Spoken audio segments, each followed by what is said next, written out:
It's time for Work Comp Talk. Coming to you from the Pacific Workers Studio in Concord, California. It's Work Comp Talk. Interesting people talking about the issues that affect the lives of the everyday people that keep our communities moving. Sponsored by Pacific Workers Compensation Law Center, the lawyers for injured workers. With offices in Concord and Oakland, Pacific Workers is the leader in California workers' compensation, representing injured workers throughout Northern California. PacificWorkers.com, the lawyers for injured workers. Now to your hosts, Eric and Carmen. Welcome to Work Comp Talk. I'm Eric Farber, and we also have Carmen Ramirez, my co-host. Say hi, Carmen. Hello, everybody. Glad you guys can join us. Absolutely. Our guest today is Dr. Tommy Wolf of the New Health Chiropractic Center in Concord, California. Our subject today is a pretty serious one, stress and the coronavirus. We are entering a new phase, I think, in this very strange time, and so we decided to jump in with a special podcast episode with Dr. Wolf. He's a chiropractic specialist. Graduated with honors from Life Chiropractic College West in 2011. He's been practicing for over 9 years. We're really lucky to have him. He has an incredible, diverse experience, especially in chiropractic. The motto of the New Health Chiropractic Center, I love this, is refusing to get old. And what that really means is they are always looking at getting people healthier, stronger, smarter, and more functional with age, and setting people's bodies and minds to a high energy approach to health and life, and striving for wealth in all areas. Tommy, it's great to have you. I could go through a full bio here, of everything that you've done. It looks like, you were an athlete in college. You probably still play something. It looks like, you're still playing some softball these days. But I really kind of wanted to kind of jump in more than anything because we're in unprecedented times as of today. Mm-hmm. And but tell us a little bit about your background, why you decided to go to chiropractic. Yeah, so I graduated Long Beach State with a degree in kinesiology, and from there, kinesiology is the study of movement and body mechanics. So from there, I was personal training, and as I was personal training, I hurt my back doing a workout, and one of my clients referred a chiropractor to me. So at this time, I never really knew what chiropractic was, never was on my mind of, that sort of route. But I went to him, and he started teaching me about the central nervous system.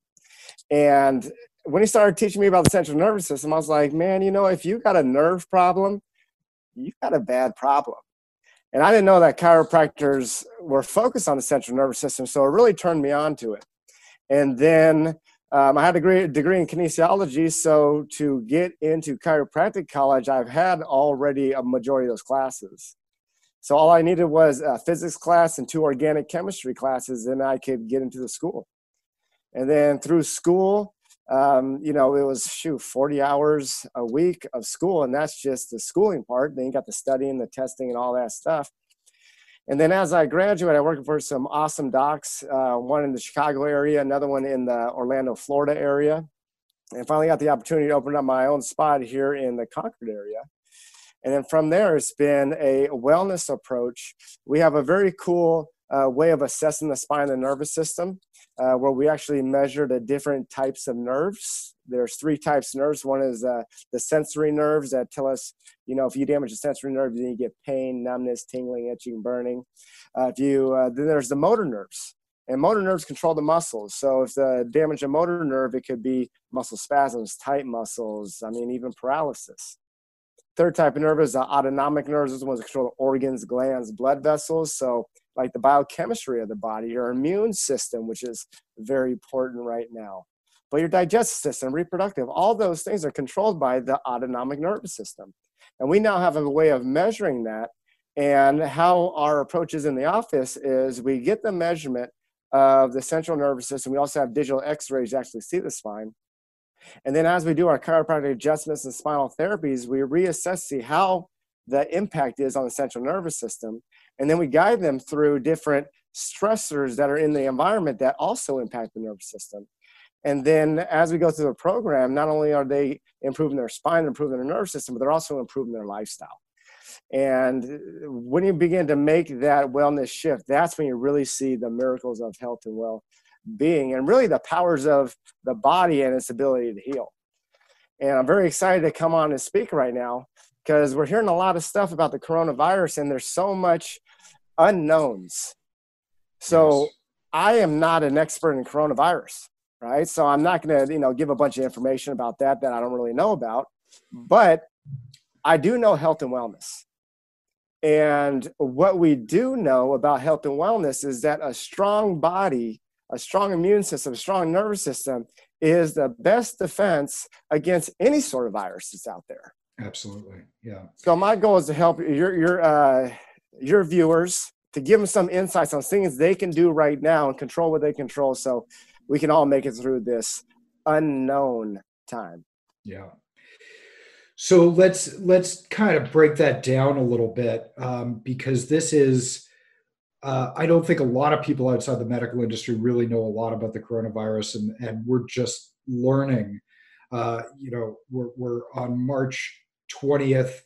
I've known about this since January, because a friend of mine actually sent me some video from Wuhan, and so I didn't predict that it would sort of happen the way it is, but I think everybody, especially with job losses that are already happening with business closures, with people don't know, kids are at home, let's talk about, the body and the basic immune system. Carmen knows this, you and I have just met, but Carmen knows this. I'm somebody who goes to the gym almost every single day.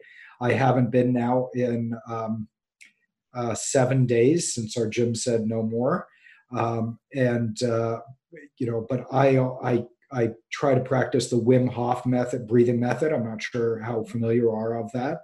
But, if you could talk about some of the things that people can do, the very basics, while they're sitting at home confined. Some people might be in apartments.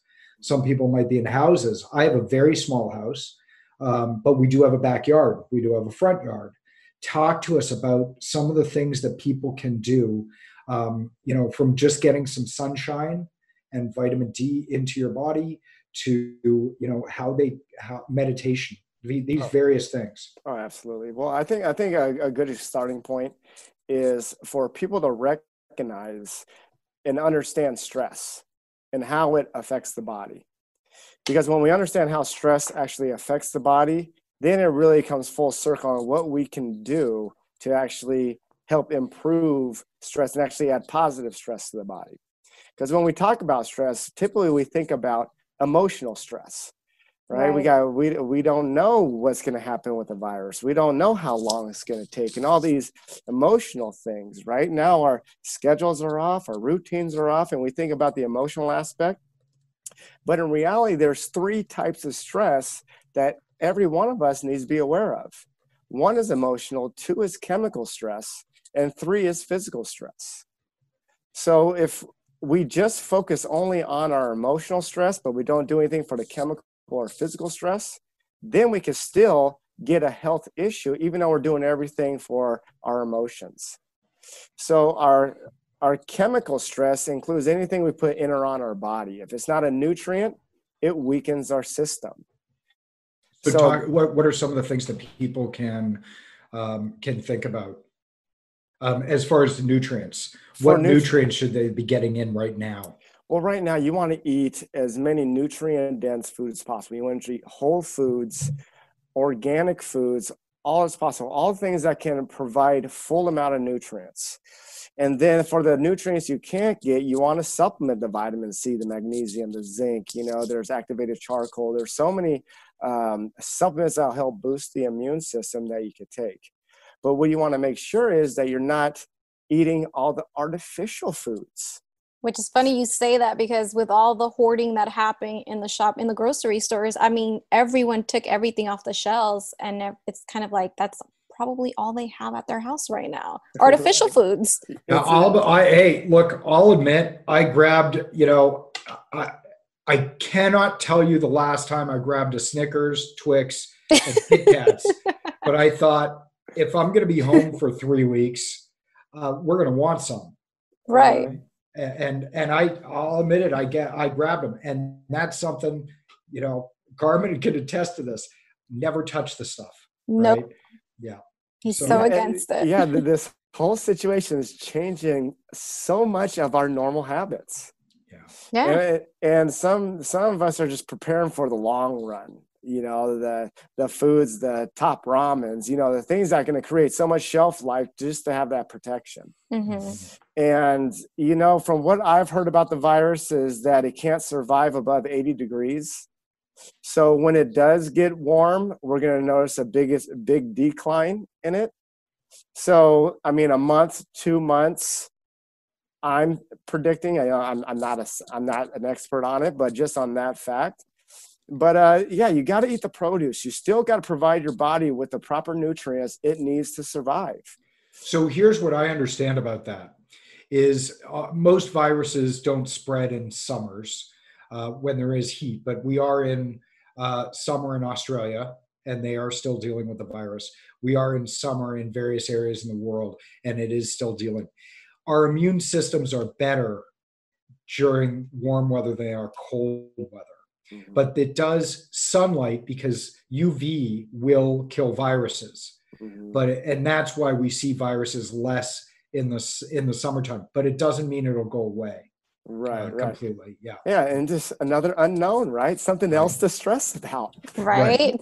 These are a lot of unknowns going on, right? Yeah. So that's the chemical aspect. You want to be aware of, are you putting in toxic foods? Are you making it worse? Are you making it worse? Mm-hmm. Right? Are you using toxic products on your skin? Are you using toxic products in your hair? We are exposed to 300 to 400 toxins a day. Wow. And that's just in normal daily life. And then you think if you are working, if you have chemicals, around you, those chemicals build up. So the thing is, we can't control all the chemicals, but we can't control our diets. We can control our, lotions and products we put on our bodies, because those things accumulate in the body. And what we're doing in our office now is we're doing a 10-day detox. It's something we do yearly. And it's something because I recommend that everyone should detox at least once a year, to get rid of all the chemicals. Yeah. I mean, Eric, have you ever done any detox? Absolutely. Yeah, sure. Yep. Look, we, eat pretty clean, eat pretty healthy, going to the grocery store during this and sort of stocking up. I, was unable to go to our normal grocery store because it was so packed and I decided I didn't want to. So I did the best I could during this. I'll suspend it, my sort of all organic, type of foods, et cetera, for now. But still, I stocked up on, often, you catch a cold or you catch the flu and it's all those foods that you eat or things that you put in your bodies that are really good for you during that time. And you stay away from coffee and you stay away from these various things. And I always think that's the way we should be doing it all the time. All the time. Yeah. Right. Yeah. So, right. So lots of good soups, that are simply green, trying to maintain our greens as much as possible. I'm lucky enough to have a great lemon tree out in front of our house that produces about 200 lemons a year or more. Oh, wow. And so that's in every glass of water I've had, since I've been home has had, about a half a lemon squeezed into it. Mm-hmm. So, different things like that. But can you talk a little bit about something like a daily routine, especially during this? I mean, I don't know how many times I've asked people what day it is, right? Because the days are getting, over and over again. Right. Like, yeah, daily routines are so important, keep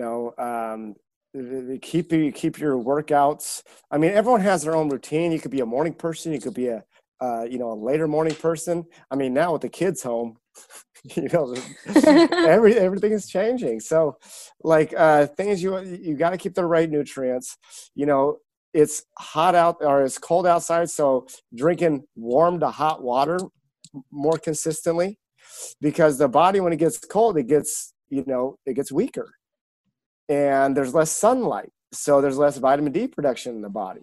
And that's why we have the cold and flu season during this time. There's less sun. There's more stress demand on the body. And plus then cold and flu season, we have all the holidays where we're eating more, we're stressed. Yeah. Right. But a daily routine is do something physical, exercise on a daily basis, keep your body moving, because we got to have the exercise to keep the oxygen in the body. We got to keep the oxygen in. And then drinking lots of water, having your vitamins, keeping all those things going. Then what they showed, Dr. Roger Sperry, he was a neurobiologist, neuropsychologist. He was quoted as saying, he was the one, you probably don't know his work, but you probably know his work, but you don't know him by name. Sure. He was the one who found out that the right brain is creative and the left brain is the more linear pattern thinking. Interesting. Yeah. And he won a Nobel Prize for that. Oh. He is quoted as saying that 90% of the stimulation nutrition to your brain comes from movement of the spine. So we have to keep the spine moving. Motion creates emotion. Motion creates emotion. And some doctors describe the spine as the motor to the brain. Because if the spine is not moving, the brain can't get that stimulation. And then when the brain doesn't get that stimulation, it begins the stress response. And that's the sympathetic stress response. Now, the sympathetic stress response is very important in like short-term times, right? If a gazelle is running from a lion, it needs a high stress. All the blood and neurology goes to the extremities, because you need your muscles. It goes away from your organ systems, because digestion is not important when you might not be alive in 5 minutes. Sure. Right? So when the spine is not functioning properly, it causes the whole entire system to begin the stress response just a little bit more, meaning that there's just a little bit less of blood and neurology going to the vital organs, immune system, digestive system, and it leaves the entire system more vulnerable to getting sick. It's kind of that fight or flight response. Your adrenaline goes, you're going to protect yourself during that time, but as soon as that's over, people get sick. So that's part of the reason why you have to manage your stress so much during these types of times. Exactly. And then what the research is showing is that when the spine is not functioning properly, it's called a subluxation. Now, it's like you think of a dislocation was a complete separation of the joint. A subluxation is either a misalignment of the spine or the spine is just stuck and not moving. Each of the segments have to move. And when it doesn't move, that's when it's creating a subluxation. And what the research is showing is that when people get stressed, they get stressed and they calm down. But subluxations keep them in a certain level of stress under the surface.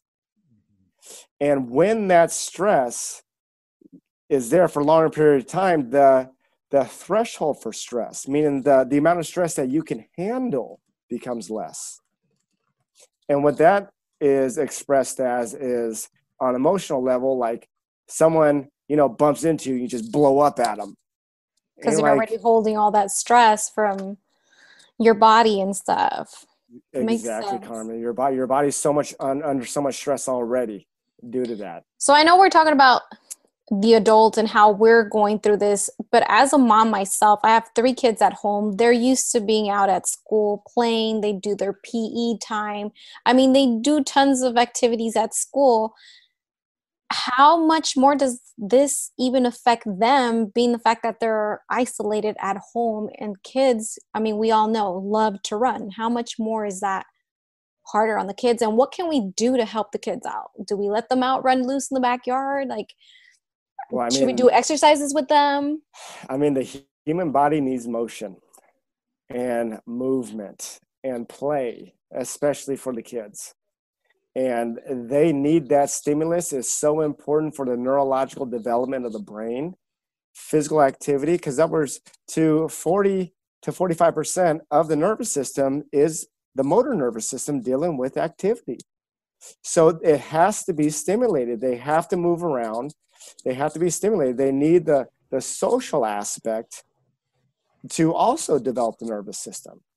So yes, let them run around. Let them do as much as they can. Of course, have the proper precautions, because we are dealing with a pandemic right now. Right. You know, but there's limitations. But during these times, we just got to get creative. So Now, what are some of the other things that they could do? I've seen a lot of people to make sure that their kids are at least, connecting with their friends. We've got FaceTime, we've got technology.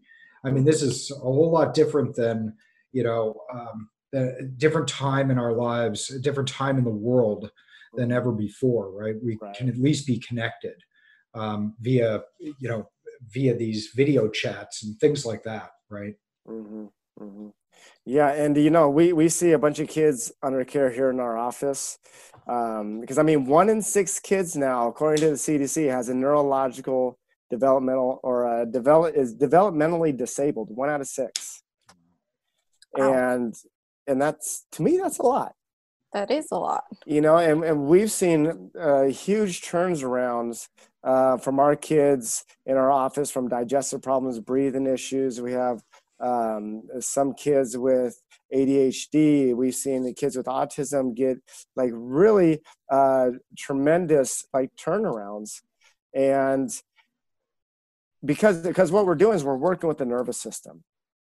And there was a study to show that 80% of normal births, result in a trauma to the neck. I can see that. Why? I can see why. I mean, I know why. Yeah. So, I mean, and again, just like we were talking about the stress response in adults, it does that same thing for kids. So obviously this is a new time, and the stress is different because there's so much unknown. Mm-hmm. Can you give, if you had to give one thing to parents, to workers, to people who are really, to us, sitting on here, I do lots of things. I meditate, I go to the gym every single day. It's part of my, it's part of what I've been for a very long time. I can't go to the gym. I can certainly still meditate. To our listeners out there, Calm is a great app on your phone that you can download. My understanding is that it is free right now, or they're offering a free version of it that is good. It's also been shown that meditation helps your immune system.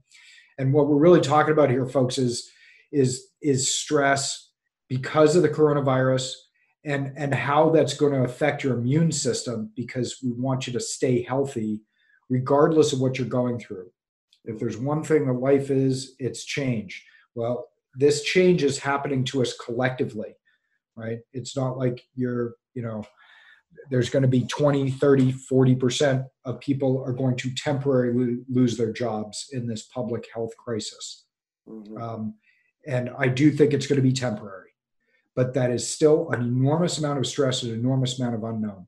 Yeah. And what I suggest people do is 3 steps. Step 1 is you need to recognize where your stress is coming from: physical, chemical, and emotional. And then you need to recognize where your past stress is coming from. You're still holding on to stressors: emotional, chemical, physical stressors. And then you got to figure out a way to reduce, if not eliminate, those stressors. Now, the second step is you got to improve your body's ability to handle stress. And that's the exercise. That's the meditation. That's the rest. That's the prayer. That's, sleep. all those things. And I'm going to jump in. Sleep is one of the most important things, if not the most important thing. It's going to be hard to sleep right now. We know this. One of my good friends is Matt Walker, who wrote the book literally called Why We Sleep. And it's a bestseller. It's a huge book. He has a great TED Talk. I highly recommend. And sleep staves off. He's a neurobiologist based at Berkeley. He's head of the Google Sleep Project. His book is tremendous. I highly recommend it because right now we need sleep above everything else, right? Eating right, sleeping right, and exercising. All right, guys, I'm going to go back to sleep. Yeah, right. Yeah. So I sorry to interrupt you there. I didn't mean to interrupt, but we can't stress enough just how wonderful and how healing in a long-term basis sleep is, and being able to get 7 to 9 hours of sleep every night. And it is not easy. I'm a 7 to 9 hour sleeper, and I'm at 5.5 to 6 Mm-hmm. So Tommy's probably even less. He has a newborn at home. How old is the baby now, Tommy? 6 months. 6 months. Yeah. Wow. Well, congratulations. Thank you very much. Yeah. Sleep is huge because what they showed is that when you sleep, every single system in your body slows down, except for your central nervous system. Your central nervous system actually increases function, and the reason for that, it has to repair all the other systems of your body.